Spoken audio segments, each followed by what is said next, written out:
शोर से भरी होती है। फिर भी कृष्ण ने वही ज्ञान चुना, क्योंकि सत्य को शांत स्थान नहीं चाहिए, सत्य को केवल जागृत मन चाहिए। यदि ज्ञान आश्रम में दिया जाता तो वह जीवन से कट जाता। कृष्ण जानते थे जीवन युद्ध भूमि जैसा ही है, जहां निर्णय टलते नहीं और परिणाम प्रतीक्षा नहीं करते। अर्जुन का संकट बाहरी नहीं था, वह भीतर का टूटना था। जहां भीतर टूटन हो, वही ज्ञान की सबसे अधिक आवश्यकता होती है। कृष्ण ने युद्ध नहीं रोका, उन्होंने भ्रम रोका, क्योंकि युद्ध बाहर होता है पर हार भीतर होती है। ज्ञान भागने वालों के लिए नहीं, ज्ञान खड़े रहने वालों के लिए होता है।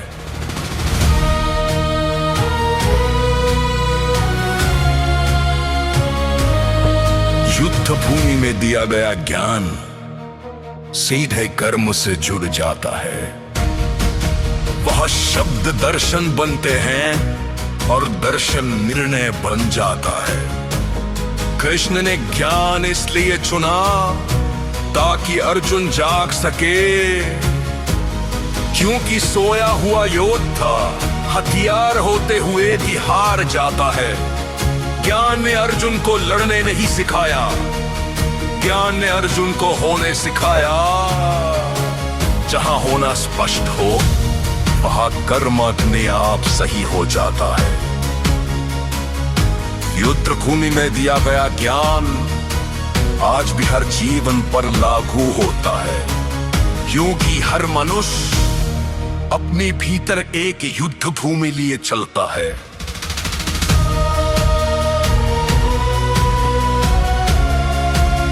और उसी भूमि पर कृष्ण आज भी ज्ञान ही चुनते हैं।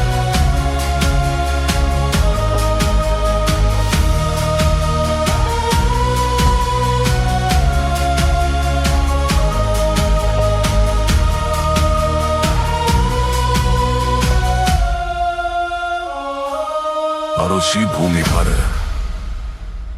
कृष्ण आज भी ज्ञान ही चुनते हैं। कृष्ण जानते थे कृष्ण युद्ध भूमि जैसा ही है। कृष्ण जानते थे कि समस्या शत्रु नहीं है, समस्या भ्रम है। शत्रु बाहर खड़ा होता है,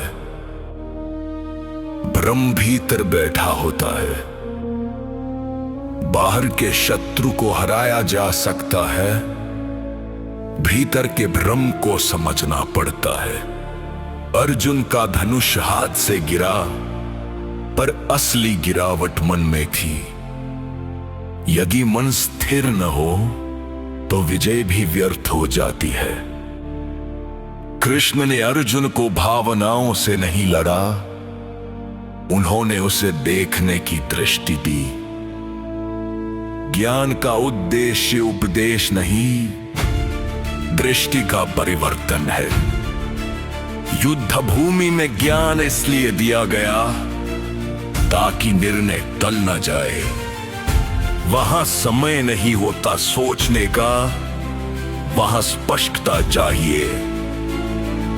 ज्ञान ने अर्जुन को कठोर नहीं बनाया, ज्ञान ने अर्जुन को स्पष्ट बनाया।